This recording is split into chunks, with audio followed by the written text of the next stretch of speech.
Hey there, friends. Welcome to BJJ Meditations number 17, aka My Paranoid Delusion, aka A Window into My Mental Illness. Hope you enjoyed last week's edition of BJJ Meditations. It's kind of a departure, a little bit of a short story. For those of you who don't know me, I'm a professional writer. In addition to being a consultant, I wear a lot of hats. I also write a bunch of fiction, and every now and then Jiu Jitsu shows up in my fiction, and every now and then fiction will show up in BJJ Meditations. So I hope you dug that. I should say more globally, if you're interested in my writing, if you enjoy it, I would recommend checking out my Substack, substack.com/Johannan. Yeah, it's a tough racket being a writer in this world, you know? You don't exactly do this anymore to get rich or famous. You do it to express something that's deep inside you. And in order for that to come out, it needs to be read. So a writer is nothing without an audience. And really, I thank you for being a part of this small but seemingly loyal audience. So thank you very much. I suppose we should get into this week's meditation before I waste too much more of your time. It's called Jiu Jitsu Gives and Jiu Jitsu Takes. Jiu Jitsu will be whatever you want it to be. Do you want it to make you tough? Jiu Jitsu will harden you. The pickpockets of Europe will size you up, see your ears, and think twice.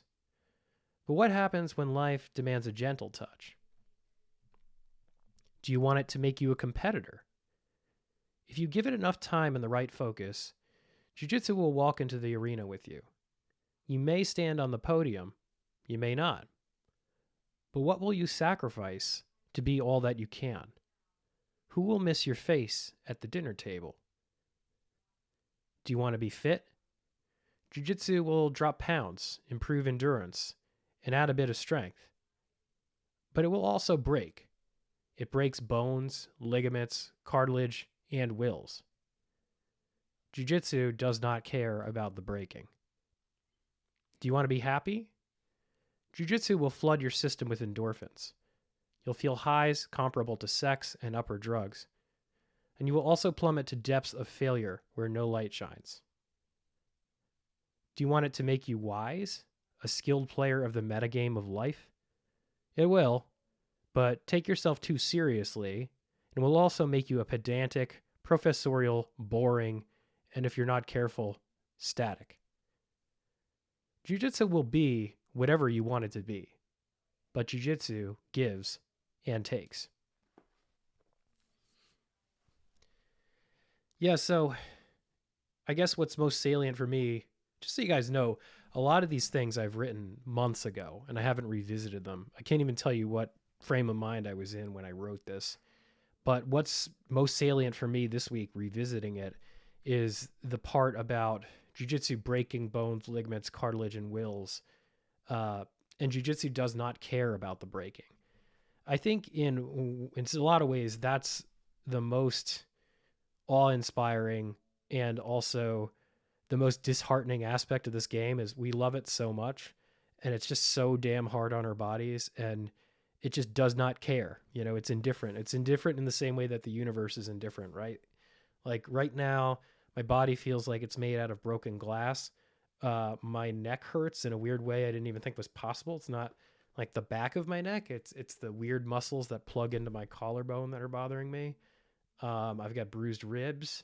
And then there's just the general background aches and pains, such as, cracking knuckles, popping ankle, a knee that's maybe not so stable. And we all willingly subject ourselves to these things. And we do it because we love this game so much. But ultimately, the game doesn't love us back. The game just kind of exists in the same way that a mountain exists. It's just there, waiting to be climbed, but also waiting to break us apart.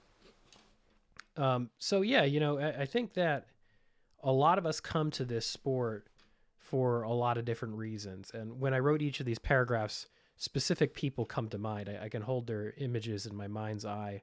And I'm not sure any of these reasons are right or wrong, but I think it's periodically worthwhile to ask ourselves, why did we come here? Why are we here now? And why are we electing to stay? Because, life is not something that you can bottle up. It's constantly evolving, it's constantly moving. And oftentimes our reasons for staying, for continuing on, evolve and move too. Uh, and sometimes they don't. Sometimes sometimes we outgrow these things and maybe it's time to jettison them. Or maybe you weren't the person that you were when you began this game. I'm not advocating for quitting. It's the last thing I want. We certainly have enough blue belts who disappear in this game. But I think it's useful exercise to ask yourself, what is this game doing for me now? Or what might I get out of it now? Like if I use myself as an example, I'm definitely that person in the first paragraph who wanted to be tough, right? Like I was listening to the Joe Rogan Experience. I discovered jiu-jitsu. I wanted to be sort of a bit more of an alpha, I guess, and like I think that compulsion, that drive is alive in every man to a degree, and to deny it is to deny yourself. So that was there for me. But why am I here now? Why? What keeps me in the game? Um, all I have to do is think about my son to think about what keeps me in the game. Everything I do, from the work that I do on a daily basis to the way I comport myself around him to the way I show my love and affection for him and my wife, it's mediated and moderated through this little game that I play called Jiu Jitsu. It clarifies my thinking. It alleviates my stress. It leads to creative insights that I wouldn't otherwise have. And all of these things funnel back into creating this experience in this life that transcends more than just me, right? It's about we now in a way that I never could possibly imagine before I became a father. So my why for doing this has changed substantially. Like, yes, I'd still love to go to Masters Worlds and medal there. I would still love to be a more active competitor. I would, more than anything else, more than the two things I just mentioned, I would love to age gracefully in this game. Like, we have an instructor who teaches in the 6 a.m. class that I attend sometimes during the week, who just turned 70, and the guy looks like he's 45.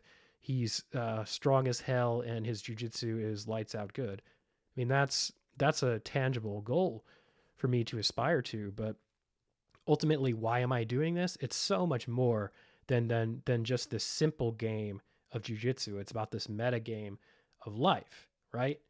But it's important to hold in mind what I wrote in that last paragraph. And when I say it's important, I'm saying, Joe, it's important. I'm saying this to myself. Maybe it's not important for you. That's up to you to decide. But it's important to hold together that last point in mind too, because, it's very easy to make jujitsu into a spectator sport. I think that there's this tendency that I see in many students to just be slightly more than commentators or slightly more than spectators. They train, they check their training box once or twice a week, but they watch a hell of a lot of footage and they watch all the matches. And, I think that's how you become the philosophologist or the armchair professor. Two ideas kind of put out there by Robert Pirsig, the author of Zen and the Art of Motorcycle Maintenance. I think it's definitely pointing the finger at myself here. You can sit here and talk about these things all you want and become professorial and boring, but ultimately you have to experience them for yourself. You have to go out and train. It's the difference between looking at a picture of a mountain and going and climbing that mountain and taking the view and letting it move you. Big difference between those two experiences. And I think at all times we're constantly oscillating between these different needs and these different priorities. And I think that the more awareness and the more presence we can bring to that oscillation, the more chance we have of making our development within and without of this game a more meaningful and holistic experience. Thanks for joining me once again for another BJJ Meditations. This was BJJ Meditations number 17. Just a reminder that you can read and support all these BJJ Meditations on mirror.xyz. mirror.io/josephhannon.eth. The link is in the show notes because it's an obnoxious link. Mirror is a Web3 platform on the Ethereum blockchain, and each of these little micro essays is created as an NFT that you can buy if you want to. Again, no pressure, or you can just read them or not. It's up to you. We're on every single podcast platform you could ever imagine, including YouTube. If you're subscribing there, if you're listening there, I should say, please subscribe, please like, please review, and please share with a friend, a fellow grappler. It seems like people share these clips often, and I really appreciate that. But yeah, thanks a lot, and we'll see you next week.